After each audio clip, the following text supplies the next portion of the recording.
In the beginning, there was the word struggle. Life is a struggle. Struggle to breathe, struggle to beat.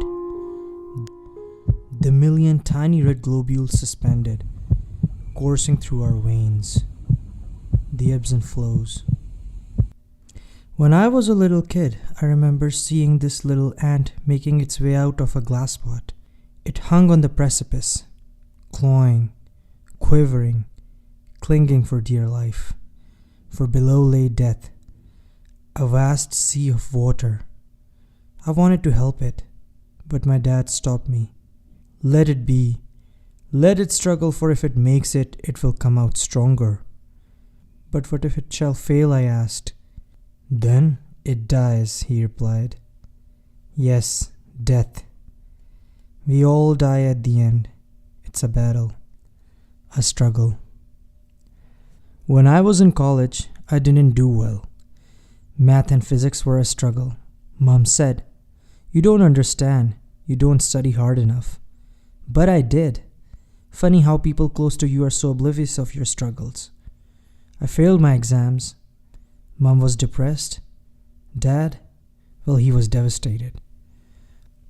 I enrolled in an art school, tried to dissolve my grievances in art. People would laugh at me. They would be like, "You can hide for now, but you cannot run away. For a struggle awaits when you graduate." And this time, it would be nasty. I could never understand this monstrous struggle. I graduated, got in honors, but that didn't count. For in people's books, it wouldn't land me a job. It wouldn't buy me things. Art is simply useless. Well, I started looking for a job. No one would take a fresh fine arts graduate. Days turned to weeks and weeks to months. Nothing. I was becoming the stereotypical artist, bohemian, aloof, and depressed, withdrawn from everyone. Things got increasingly tensed. Mom and Dad got cranky. Staying in house became a struggle.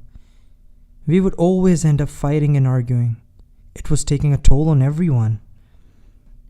I had enough. I said, "I'm applying for a master's program in Canada."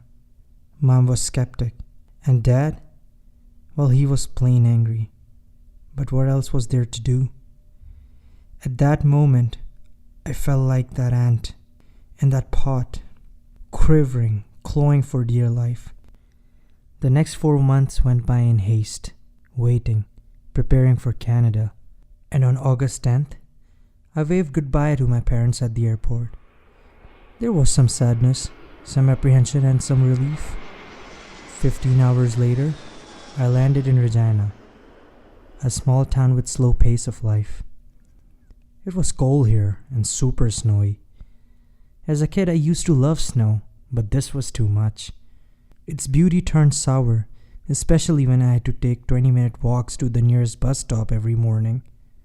In the later part of the year, the cold got worse. It seemed to me like the ninth circle of Dante's hell, reserved for the absolutely sinful, the treacherous. Judas Iscariot was punished here for betraying Jesus. Had I been treacherous too? Had I hurt those who loved me? Well, I had. I let my parents down. I had failed them.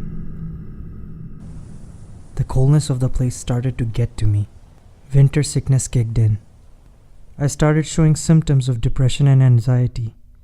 There were times when breathing normally and staying sane became a struggle. And then there was the ever-piling workload. As a result, I started missing out on things. Friends, events, and conferences. I wanted to scream out, "I cannot do this anymore. Struggle, you win. I'm too tired." My dreams of late became dark and gloomy.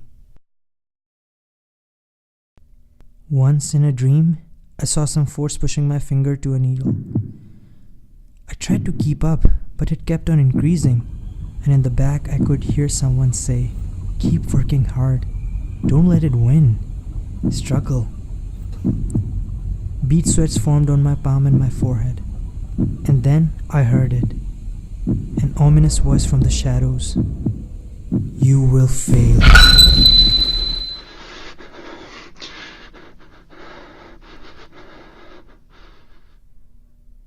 Lately, a kind of void has set in. I feel dead inside, like the vast snowy landscape out there. Sometimes I think, when did it ever come to this? How did I get so melancholic? Seems like in this world, leaves never turn green and roses never bloom. Rather, they remain hidden under a perpetual blanket of snow. But it's not all too gloomy, at least for some. Since the other day I heard my roommate dancing with joy, waving that immigration letter in his hand. He was happy. His struggle ended for one thing with that.